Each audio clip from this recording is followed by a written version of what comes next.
Alright, what is up, guys? Welcome back. Fast and Furious here. Hopping in the stream for you guys this evening. One sec, let me try to get that camera straight. So, try to give it a second, let a couple people get in here. My apologies on the camera cleaning right there. Wanted to do a stream, haven't done one in the evening time, around my 9:30 time in a while. I know this is usually the time a lot of other streamers go on, so I know guys are hopping in and looking for different ones, but feel like I want to do a follow-up to my Potomac River video. I'm going to put it back out there um, here very soon, but I want to do a follow-up to my Potomac River video when I put that there was some trouble on the river for me and my boat, me and my small tracker boat. So I wanted to do kind of a follow-up to that. I never really explained what happened that day in the video. I kind of just did a video, kind of left it pretty vague in a sense. So good night. So I know it's way later than normal for you. So I kind of left it kind of vague on the actual premise and what was going on there as far as what happened, the different steps, things like that. I kind of left that out there, and I did it on purpose. I know a lot of people hopped in the comments and were like, hey, what happened? Hey, what happened? Hey, what happened? Hey, and they tried to figure it out and piece it together. I left it kind of vague. The reality is, because, be honest with you, I was very new to boating at the time, and I really don't think I understood what actually had happened at that time, in a sense. And I may still not have a full grasp of what actually happened, but I can kind of piece it together based on what I remember. A lot of it I kind of blacked out of my brain because I really didn't want to think about it or go back to it. And to be honest with you guys, after it all happened, I actually took my boat out back to the Potomac with a different buddy I was fishing with that day, and actually went right back to the same spot to kind of get my brain to be like, hey, look, it's okay. You had a little bit of a scare on the river, but you're okay, you're fine. And I went back to that same spot with my boat just to go there, nice early in the morning, nice calm, no wind day. I went over there, that same spot, just to kind of get in my head to be like, because I didn't want to be scared of the water after I had like an incident. Some people do that, like you get on the water, you get in a car, you have a bad accident, you don't want to drive a car anymore, like, or you don't want to drive that kind of car anymore. You're like, I can't do it. Like, so I had to go back to that particular place on that day in my brain and be like, hey, look, it's okay. This happened. You made it out of it. It's fine. Make better decisions going forward, and you're okay, dude. Like, so it was okay. I kind of had to get on myself a little bit and go back there and kind of reprogram myself to be like, it's okay, nothing to worry about. Just don't take these risks in this size of a boat. So, and I didn't really look at it as I was taking a risk personally. I just made a decision to stop and try to catch some fish, which ended up turning into a risk, which ended up not being that great. So basically what it boiled down to, like the gist of the whole video, was just don't stop on a windy point at the mouth of a creek. That's what the whole video boiled down to. So I just want to go to the Potomac River. This is what the stream is about today. I'm going to do that, and I'm going to talk to you guys about some prizes I won, because I won some prizes in the contest. So huge thank you to everyone joining the stream. I appreciate you guys. If you're watching it live, if you watch it after the fact, I appreciate you joining in the stream. Appreciate the thumbs up. Appreciate the comments. You guys are awesome. You guys are rocking. I appreciate you. The channel's been growing like crazy lately, guys, so I'm super excited about that. Like, I hit my 1,400 goal. The subscriber count is jumping, the engagements, I mean, literally everything is really jumping right now. So this is a really good time for my channel. I'm very excited about that, and I appreciate it, and I kind of owe it all. And thank you guys to the streamers, man. You guys hop in these streams, you guys be supporting these streams, and I appreciate you. So for the video, so I kind of want to just the Potomac River video deal. So a Potomac River video that I made is Trouble on the Potomac. The video will be back up here later this evening. I'll put it back up. But basically, so everyone's asking, what happened on the Potomac River? What happened? So basically, again, me and my partner, we stayed in Mattawoman Creek. We stayed in the back of a creek. It was a very windy day. There may have been a small craft advisory. I have no idea. I didn't need to check these things. These are things I made aware of after. It was a very windy day. The wind was blowing probably 15, 20. There were white caps. Like, it was a really, really rough day out on the Potomac. It wasn't rough when we started the day, but as the day progressed and as the tide got to rolling, as the boats got to rolling, as the wind picked up, it turned into a really, really bad day out on the Potomac. When we started the day, it wasn't terrible. It wasn't great, but it wasn't terrible. I've been out there and worse. So we started the day. We hit the mouth of Mattawoman Creek. I didn't stop there this time. I just went right into Mattawoman Creek, went way to the back, way out of the wind. We started fishing. We got into the creek, found a nice little stretch of lily pads, flip, got them in the boat. Ran the crankbait, square bill, my RBT custom bait, ran my RBT custom bait around some lily pads, a little area in between there, ran it in there. Why I was throwing the square bill and the lily pads, I have no idea, but it worked. I kind of threw it on the outside of the lily pads and just kind of burned it through the grass on the outside of the lily pads, above the grass, and it actually worked really good. So basically, we pull into Mattawoman Creek. Again, it's really windy later in the day. When we first started the day, it wasn't terrible. So we go into Mattawoman Creek. We're in a fishing tournament. I took my boat, 16-foot tracker, 40 horsepower motor, Potomac River. We launched from Leesylvania State Park.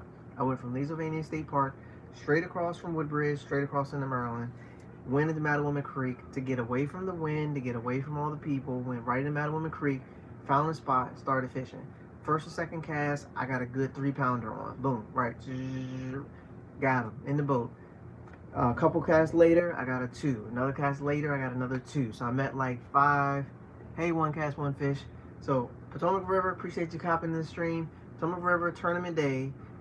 Fire, get across the river, get into Mattawoman Creek, find a little stretch of lily pads in there. Pretty much community hole. A ton of people usually go there, but I hit it first. Like I went there first. I was like, I gotta get here first. I'm gonna go in there. I was literally like maybe 3 of us in there at that time. I go in there, run the square bill, get bit.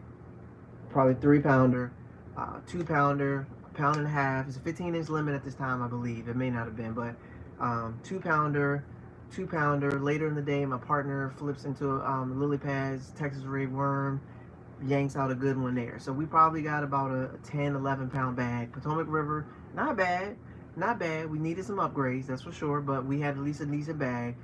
This was my first time ever in a tournament catching a 5-fish limit. So this is the first time. This I'm explaining the whole day. I'm kind of going down from start to finish the whole day.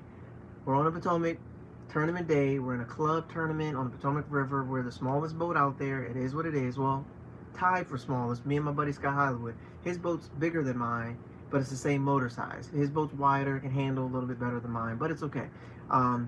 We still both are the smallest boats out there. Sorry guys. So I go, and I know that. I at least know that much. Again, I've only been boating for about maybe 3 or 4 months. Like, I know a little bit about a little bit, but I know that I need to get in the back of this creek and away from the wind because I have a smaller boat. Hey, what's up? What's up, Chris Willoughby? What's up? Welcome to the stream. Appreciate you, Chris. So we're in the Potomac, pitching in some lily pads. We get bit on the Texas rig worm. We get bit on the crankbait. End up putting a 5-fish limit together. I'm excited. My partner's excited. This is our first time all season. We fished like 2 tournaments before this. Maybe came back with 2 or 3 fish. It was terrible, but we had fun. We had fun together on the boat. We were enjoying ourselves. But we go to the Potomac River tournament. I had some success on the Potomac myself. I went out and practiced. Me and my partner went out and practiced. We had success. I was on the Potomac at least 2 or 3 times before this incident happened. I've been out there. I've been running the boat. I was familiar with the water to a certain extent, but I'm still new to boating. Obviously, new boating, you don't need to go to the Potomac River. I get that. I totally get that. But you can't not do stuff just based on that fact. You just got to be careful. Like, that's it. Just be careful. Like, watch yourself. Be careful. So I tried my best. I got us in the back of the creek. I knew our ride back was going to be a little rough, but just take our time. We ease our way. You know, we can get there. I was like, that's cool, but we're not going to worry about that until 2 o'clock. Right, I'm like 2 o'clock. We'll make our way back. We'll give ourselves an hour. The ride in a regular bass boat is probably like 9 minutes, 7 minutes, depending if how fast you're going. In a 40 horsepower, only going 33 miles an hour, it's about 15 minutes. So I gave us an hour to get back. Right, I'm like, we got an hour. We never did manage to get an upgrade on the 11 pounds. Right, so had 11 pounds, fished all around the creek, couldn't put anything else together. So then we decided, like, all right, let's go. Let's try to work our way back. It's 2 o'clock or whatever time it is, like 1:30, 2 o'clock. I was like, let's start heading back. The waves are getting bad, the wind's getting bad. You can see white caps. We're on the Potomac in a smaller boat. You see white caps. Obviously, that may not end well for you if you don't be careful. So I'm like, let's start heading back. Let's take our time. Let's try to get back. So we're leaving out of Mattawoman Creek, right? We're at the mouth of the creek. I look over to the left. I see a spot where we had fished at before, right? I fished that in the past with my buddy. I caught a 3-pounder. I also caught a perch and a hook in the hand in the same spot. But I caught some good fish. I know some other guys have caught some good fish off this spot. So I was like, let's hit these rocks real quick. It's right on the point. I knew it was on the point. I knew it was in the mouth of Mattawoman, but I was like, let's just hit this point real quick. let's try to run a square bill down this rock real quick and see if we can get bit. So I pulled over there. We were in about 3 feet of water. I asked my partner, hey, he was cool with it. We were both cool with it. It looked like it was bad, but it was like we could get out of there. We were okay. So we pull over to the mouth of Mattawoman Creek. White caps, winds are blowing. Obviously, any boater in America probably will not stop there unless you got power poles and a 21 footer. That Rock Point, I'm telling you, it's money. Like I've seen tournaments be like handed to you in that like this like it has fish on it, but you cannot hit it in the wind. Hey, what up, DC Metro? What's up? What's up? Welcome to the stream, DC Metro. So we're talking about me on the Potomac. I put a video out about me having some trouble on the Potomac 4 years ago. I put it out there, kind of put myself out there. You know, people make mistakes. It is what it is. I prefer to be transparent, let people know what's going on. It's no point in me being like I was fishing. Yeah, low. Did I need it to be low? It wasn't low. I think it was outgoing. It was on outgoing. Because if it was low, I probably could have just like when the tide came back in. I guess to fast forward, when the tide came back in, my boat would have probably just came. I could have probably just pried it free and just hopped up and just took off once the waves slowed down and all that stuff. It was really weird at his house. So I'm trying to see if I can explain it. For me being transparent, I prefer to just be transparent. There's no point in me standing beside you. We both fishing. I don't catch anything.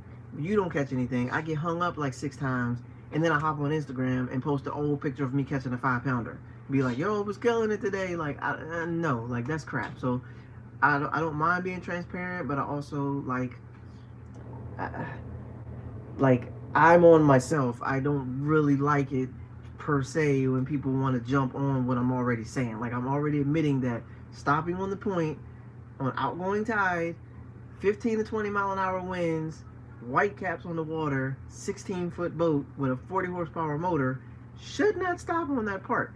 I got that. I've never stopped there again for any reason whatsoever other than to go back the day after or the week after and just to kind of clear my mind and be like, it's okay, you made it out of the situation, just to kind of make sure I reprogram myself and don't be afraid of the water. But there's no point in stopping at that place anymore. I'm going to find fish somewhere else. We're not even going to stop there. I'm not even going to chance that. I may go there early in the morning. If it's slick calm, nothing going on, I may go there early in the morning. I'm not going to say I will never go there, but just know when to go there. So we're leaving. Again, it's like 2 o'clock, 1:30-ish, roughly about 1:30 we leave. I'm like, let's give us plenty of time to get back.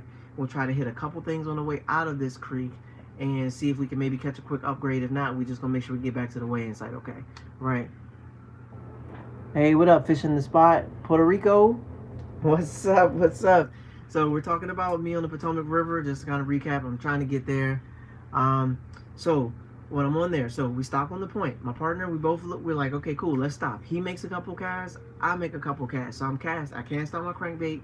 We look back, we're like, how much water are we in? We're like 3 feet, 3 feet. Okay, cool, 3 feet. We got 3 feet. I'm on the trolling motor, I'm cranking, but I noticed that we're getting pushed closer to the point. Closer to the point. We're getting pushed. And I'm like, oh crap. I'm like, dude, how much we're in?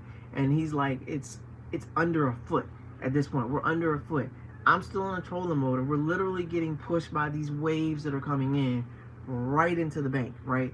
So I go to pick up the trolling motor and like hop off the trolling motor, hop on the big motor. I should have did this probably in 3 feet. I should have never stopped. Let's just make sure that's very clear. I should have never stopped, but I did stop because I was trying to catch a fish because I wanted to win a tournament. And I needed, and honestly, when we came back in, we still finished in 9th place in this club event, either 8th or 9th place, and that's with a late penalty and with a fish died.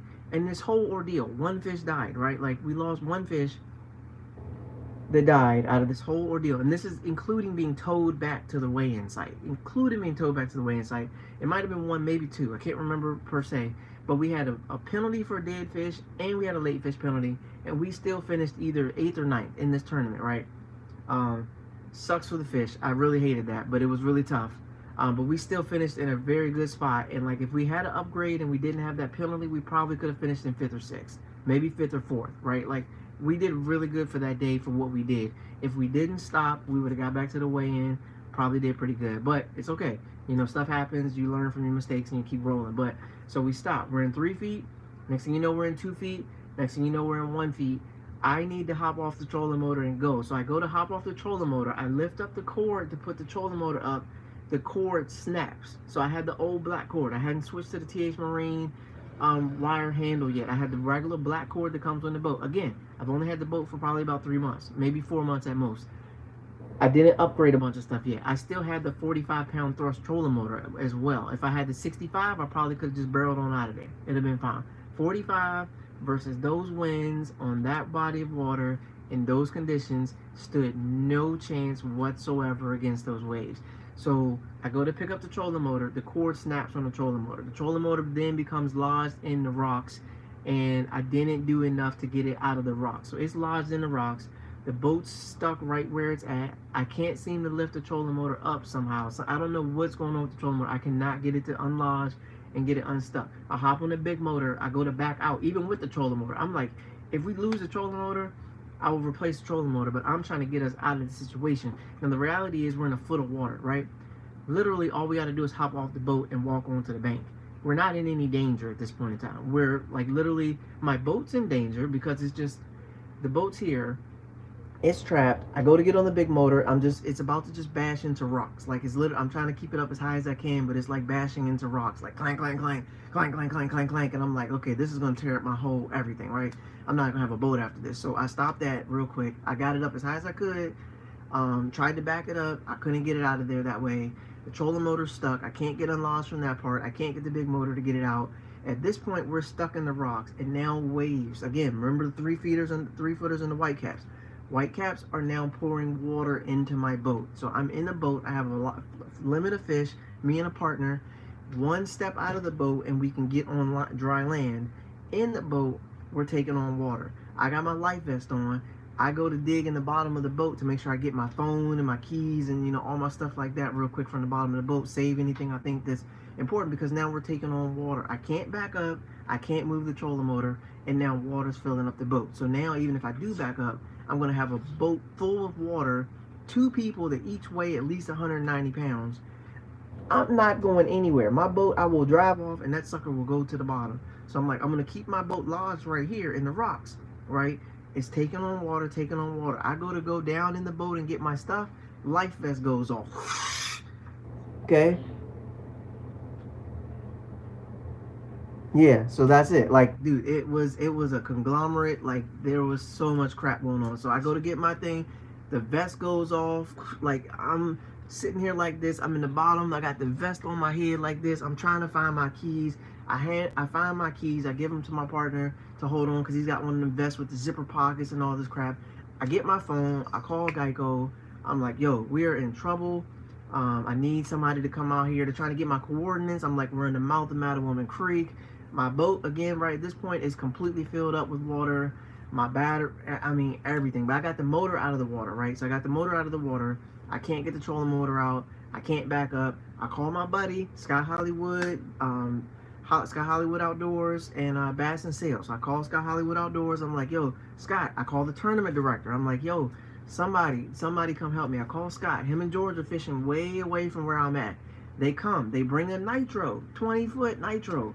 Come over there. They try to get close as they can. Try to either throw something to me, rope. Try to get me to pull. Like try to work with me, help me get out of there. They can't get me out of there. They almost end up getting stuck. I'm like, y'all, and they were like, yo, look, we're just gonna go. You already called Geico. I'm like, yo, it's cool. Y'all get out of here because we don't need to both be trapped on this side. Y'all get back to the weigh-in. It's all good. So they go. Me and my partner. Again, I got my keys, I got my phone, I called Geico, they're on the way. I called my wife, let her know. Jose, my partner, Jose, who's been a trooper out the whole situation, he was there, he was right there, he's jumping in the water. We're digging in the water trying to find stuff. I see my rods floating away out of the boat, my helmet floating away, my life vest floating away, my stuff's floating down the Potomac. I'm trying to get my stuff. Again, one step and I'm on dry land. There's a rock. You guys know the point I'm talking about. There's rocks right there. All I did was step on the land. So I step on there. Of course, now when you step on there, now you're on the naval base or whatever. So I step on there. And then sure enough, people start driving up to there to come over there to check on us. So now we're on dry land. We're talking to the police, the Marine police or the naval base. They're like, yo, what are you guys doing? Why are you guys stepping on this land? And we're like, Our boat's right there. We got to stay in somewhere. And they're like, okay, cool. They assess the situation, make sure everything's okay, make sure everybody's okay, make sure the towboat's on the way, stuff like that. Geico sends a towboat US comes. They assess the situation, figure out the best way to try to get my boat out there. I start gathering up my stuff as much as I can. They do the towboat thing. They get the vacuum in there. They pull my boat out of the area that it's in. They start vacuuming it out. He comes over to us, gets us, takes us over to the boat, the towboat. We hop in the towboat. He tows the towboat and us back to the weigh-in site with the 5 fish limit. So when my boat got back to the thing, they vacuumed it out. Everything was fine there. We get back in. We get our fish out. We're a little few minutes late. Let the tournament director know. The whole club was worried about me. They were checking on me, everything like that. Get back in, weigh in the fish, get our little place, explain the whole day to both of our significant others, like why the heck we're on the side of the thing, what's going on, you know what I mean? But everybody's happy, glad that we're okay. Again, like I said, I don't think it was any real danger. We both decided to stop and fish this area.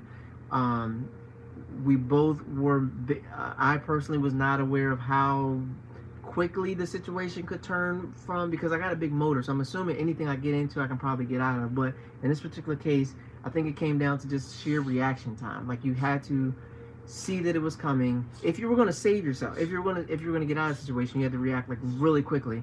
But the best way to avoid it would just be to not get in the situation. So huge thank you to everybody for the thumbs up. I appreciate y'all. But for the story, so yes, you just had to just basically not put yourself in that situation. So since that point, again, that was 4 years ago. I fished the Potomac probably 49 times since then for tournaments, and every single time has been fine. I thank God for that, but every single time has been fine. There's been no other issues. I play it extremely safe, but I do take some, I don't take any chances, but I do go to different places and try to find fish. But I've just kind of been, in a certain extent, just kind of just work over my areas really well and just stick with stuff I know. But I'll venture a little bit here and there. Go with my buddy, we'll go here and there, we'll try different stuff. But in that particular case, again, 4 years ago, I'd only been boating for maybe 3 or 4 months. I stopped on a place I should not have stopped at that time, in conditions I should not have stopped at the end. But yeah, that's kind of what happened. So the real gist of it, like I said, cord snapped, boat started taking on water, trying to save my stuff, trying to figure out a way to get in and up out of that situation. So it ended up not going. So I didn't really elaborate in the video, and like I said, there was a reason for that. I couldn't quite piece it together the way I needed to. I just had photos. I didn't have video of anything. And then, like I said, I'm pretty sure my mind blocked that whole situation out just completely, just so that it didn't hinder me when I went back to the water. I still fished 2 more tournaments on the Potomac that year. And then I turned around the very next year to make sure that I was super familiar with the river. I fished a whole series on the Potomac in my 16-foot boat. I fished the Potomac Team's trail. You can look on Potomac Team's website. Go back to 2018. You will see me and my partner, who is Your Next Cast. You guys are familiar, I'm sure, with Your Next Cast. So Titus from Your Next Cast was my tournament partner for the whole year that I fished the Potomac Team's tournament. Me and him fished like 6 or 8 tournaments on Potomac. In addition to the other tournaments I did myself on the Potomac, we fished a bunch on the Potomac. So basically, I just was like, you know what? I can't be afraid of this river. I love this river. The Potomac River, to me, is still the best river in all of Virginia, like in Maryland, sorry. It's the best river for me. It has the best fish, the biggest fish, the best fishing. You can catch them any kind of way you want. Grass fish, dock fish, rock fish, bridge fish, junk fish. You can do whatever you want on the Potomac and you can catch some fish. It's fantastic. So I refuse to get into my head to be like, don't fish the Potomac because the wind is bad. Like, no. So me and him went and fished a couple tournaments on the Potomac. We look at the thing, the wind is bad. We just go right to the back of the creek, stay in the creek all day. When the day is over, or we, Belmont, there's other places we can go to that we started exploring, but right to where we need to go, stay out of the wind, save our big ride back for the way back, and that's it. Like, it's fine. We consistently could catch 14, 13, sometimes 12, sometimes 9, 15. I went back myself and fished the tournament with my kid out there. You guys saw that video. We caught 15-6 out there. Tournament day. Technically would have taken second place. I never really elaborated on that video, what happened at the end either. That may not ever come out, but we technically finished in second place on that tournament with like 15.68 pounds. Like, I went out there and lit them up, the bass. My son caught some fish too, but I went out there and lit up the bass. 6-pounder, 4-pounder, 3-pounder. Like, dude, I had the best day of fishing out there on the Potomac. Fished 2 tournaments in the same week on the Potomac. That's pretty common. I do that quite a bit. So I've fished it a lot since then. I've had a lot of fun on the Potomac. I love fishing the Potomac. I will always fish the Potomac. I will absolutely never fish Lake Anna. If I never have to go there, I will never go there again. Even though I grew up there, I will never go there. I will go to Potomac. I will go to Hunting Run. I will go to Potomac. I will go to Smith Mountain Lake. There's a lot of other lakes that have some really good fishing that I will gladly go, but the Potomac is still by far my favorite place to fish in spite of all this, because that was it. Basically, you just look at it like I'm a wide receiver. I'm a rookie wide receiver. I try to go up against you know, one of these super DBs or corners. I made a little turn, a little juke, right? No, Lake Anna, no bueno. No, sir. So, like, I'm a wide receiver. I go for a quick juke. I think I got him. I think I can do something that I should be doing, and I get the pass gets intercepted, and it's my fault because I ran the wrong route. That's what I kind of look at it as. So either I can say I ran the wrong route, I suck, give up, go play baseball, or I learn my route, I get myself together, I put my head down, I study, I research, I put things together, and I jump back in. And that's the route I always take with everything. I never give up. I'm always going to keep going. Lake Anna, that place don't have no fish in it, okay? And part of that actually goes to the same thing about this whole story. When I go to Lake Anna, I play it safe. I go to Sturgeon Creek Marina, I fish the marina. I go out, I go to the left, and I go to a rock wall, a big long rock wall on one side there. I go fish that rock wall.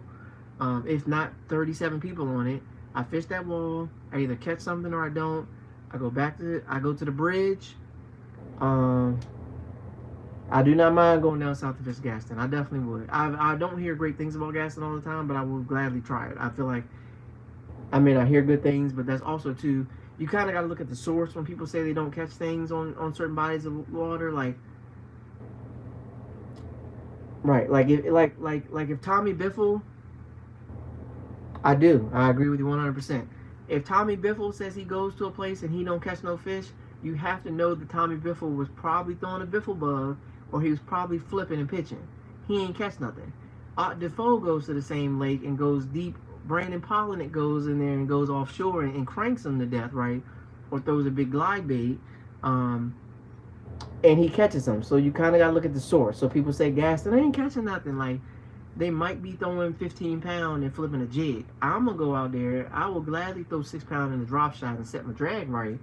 I'm going to light them up. So, like, I don't mind. I can flip and pitch with the best of them. I can jig. I'll throw a chatterbait. I'll throw a Texas rig. But I'll gladly throw a drop shot and a wacky rig. Okay, see, yeah, that's the key. See, and I don't mind that. I had really good electronics for that when I actually did decent on Lake Anna. Lake Anna, I think, is the second place I ended up catching a 5-fish limit. Or it might have been that or Potomac, I'm not sure. One of them, I caught a 5-fish limit. But you know my 5-fish limit weighed on Lake Anna when I did catch one? 5 pounds. Yeah, 5 pounds. First year tournaments, I think I did catch one. And I think it was like 5.5 some pounds. 5-fish limit, every fish was like that big. I caught all of them off the same dock. It was crazy. Nobody believed me. I was like, I caught them all off the same dock, doing the same crap. I had a 45-pound thrust trolling motor trying to stay in a marina that was on the main river, on the main lake, that every time someone blew past, I'm like this the whole time. Like, I'm trying to cast out my drop shot. Watermelon red flex Inco. Cast it to the dock. Pitch. This was me literally the whole time. Got one. Up. Like, that's literally every single, but I caught 5 fish that way. Like, it was great. I had a great time. So happy to have 5 fish. Got my butt whooped completely because somebody beat the brakes off me. Also in that same tournament. Ooh, nice. Yes, Strike City, you be killing on. Strike City, what up, man? What up, Strike City? Dude, glad to see you in here, man. Yes, no, people have shared some tips. Scott Hollywood Outdoors has won probably 3 or 4 times out there. He's caught 7-pounders out there, and I know what he throws out there. I think we all know what Scott Hollywood throws out there, because he's really good at throwing what he throws. So, I definitely have. I have another buddy who showed me some stuff out there. I know there's some fish out there. If I don't gotta go, I don't want to go. I'll just go to the Potomac. Because here's the thing for me. I think I've said in a couple of my videos, Lake Anna's 45 minutes that way. Potomac is 45 minutes that way.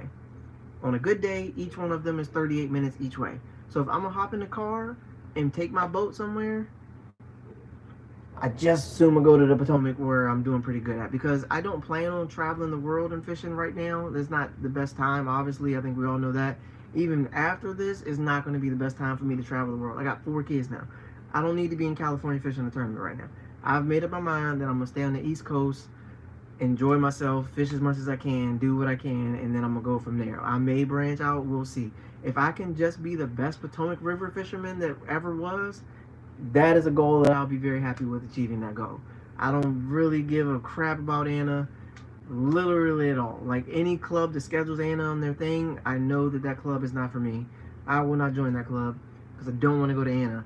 But I also don't mind learning Anna. I love to fish finesse style. I love to fish deep. I love reading electronics. I would love to find that brush pile. I love to find that brush pile off the dock that's about 15 feet away from the end of the dock and get back from that and then pitch to that. I love to fish the point. I love to throw my jerkbait out there, my wacky rig out there, but I also love to throw a jig, football head, just let it sit. I mean, there's a lot of different techniques you can do at Anna.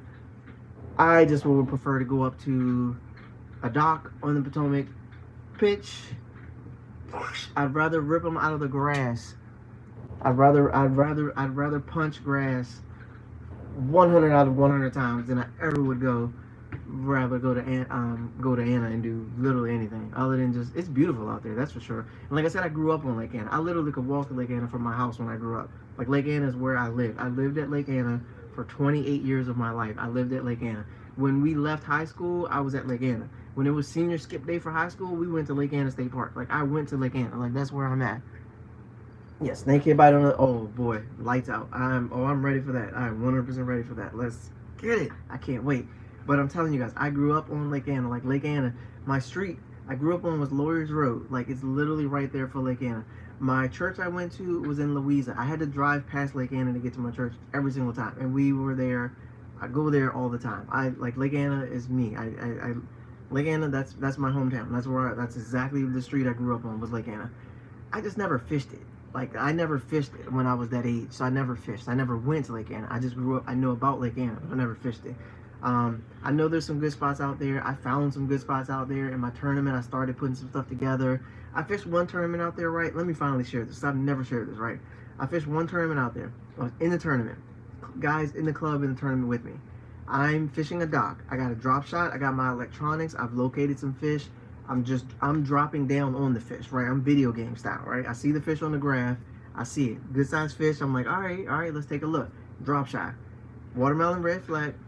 Drop shot. Drop it down. Right? Let it go. Hits the bottom, right? I'm not catching the fish. I'm like, what's going on? What's going on? I'm like, let me go run this rock point. So some guys in the club come up to where I'm at. They start fishing right in front of me. They go hit the rock wall, and then they don't leave the rock wall. They fish it. They go up and down it, up and down it. I'm like, man, are you serious? We're in the same tournament. You can't just come cut me. I don't have any power poles. Don't nobody know. I don't know if they thought I was just some old dude in a john boat, like trying to find some crappie. Like I don't know what they thought. They just kept fishing my area. So I'm like, all right, bet. So I backed up a little bit farther, backed up off the fish I was at, like the ones I located. Who knew? More fish where I was at. So they're running this area, trying. I go right behind them, drop shot again. I'm like, all right, bet, let's try. I found the one, hop, just kind of let it sit the bottom, hop, let it drop back down, hop, boom, got him, right? So you see, all you do is you see the dudes over there. They're just glancing at me because they're just running a square bill down the Rip Rap Bank. Like that's all they're doing. But it was the Rip Rap Bank. I was about to go fish. Like, come on, man. So then we get back to the thing, and they're like, oh man, we didn't know you was fishing in the tournament. You saw me at the meeting.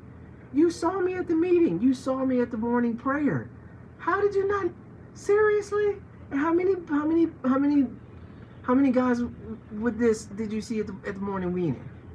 Seriously? You freaking kidding me? You just cut me off and tried to cover it up with the whatever. Anyways, that's why they did not win that tournament. I didn't win either because I suck at Lake Anna, but that's beside the point. So I get this fish, right? Drop shot, got him, right? Yeah, get him in. 2.5 pounder, solid fish, right? Like decent, decent. Obviously, you guys know when I said 2.5 pounder, you knew I didn't win when I said 2.5 pounder. I've been following these results on Sunday. These dudes out there catching 23, 25-pound bags on Anna. There's fish out there.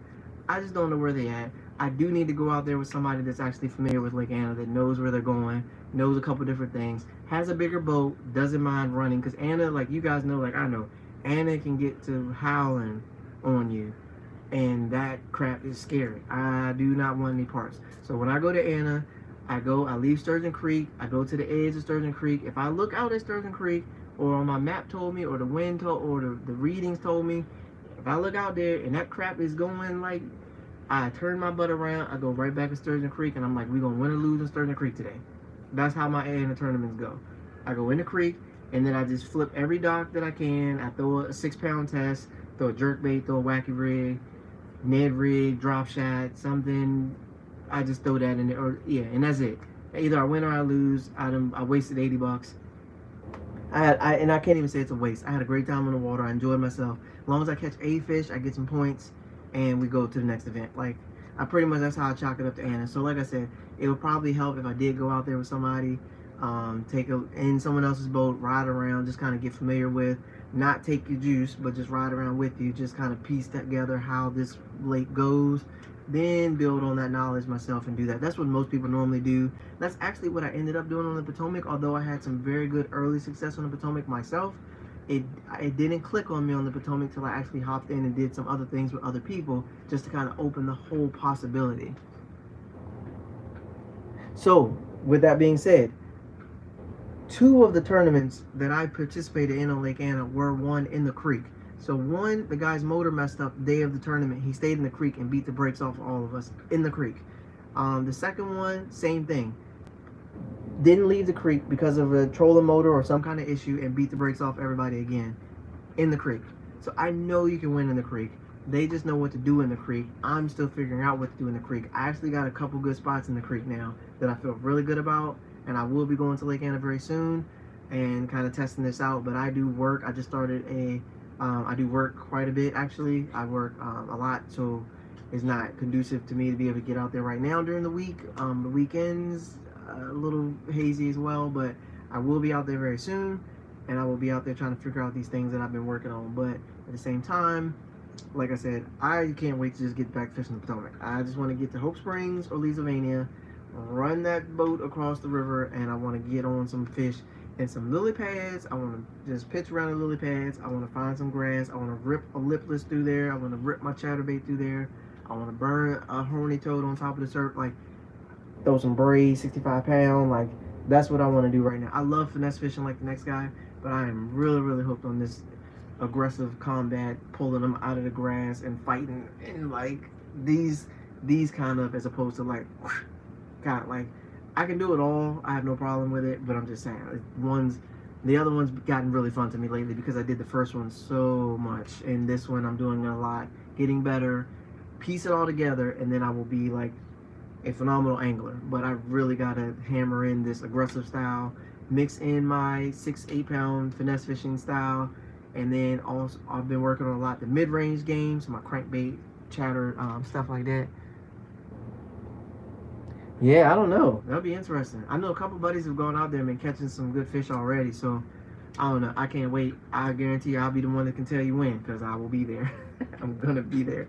So I appreciate everyone coming to stream. I hope this clears up some confusion on what happened on the video. I appreciate everyone in their comments being positive, encouraging. Just, I mean, you have to understand, if you have a young angler, and I consider myself a young angler, I'm still only 4 years in the game. I consider myself a young angler who's trying to learn, who's trying to get better. And the worst thing you can do is to hammer that guy when he first starts, because then you're going to deter him from wanting to come. Now, if he's a reckless boat driver and he sucks and he doesn't learn from his mistakes, then we kind of need you to talk you out of fishing, because you're going to end up ruining somebody or everybody. But if you do learn from your mistakes, you do get some guidance, you put yourself together, you can become, everybody who's boated has a story about boating, whether it be something silly or whether it be something serious. We all have a story, and it's really all about how you handle that and how you come back from that. I did want to say real quick, guys, I did participate in fantasy fishing. I did win the Bass Cast Fantasy Fishing League this year. Go figure, Bass and Furious. I won the Bass Cast Fantasy Fishing Group the first tournament of the season. So I had Paul Mueller. I picked Mueller and I picked a couple other guys. I ended up coming in first place in the Basscast League. I'm still sitting in like 300 and something place overall for like the whole Bassmaster. So I'm in a good spot. If I get a good win whenever they come back from the next tournament, I got a good shot at finishing the top of this thing, especially in the tackle warehouse bracket, because they give away some really good prizes. So I'm trying. But I did win the first event on the Basscast event. I had like 1,297 points, really close to actually winning the whole thing. So what they ended up doing is giving me prizes, guys. I won prizes just by picking who's going to be the best group of, not me fishing, but another bunch of guys fishing. I actually did win prizes, so I just wanted to share that with you guys.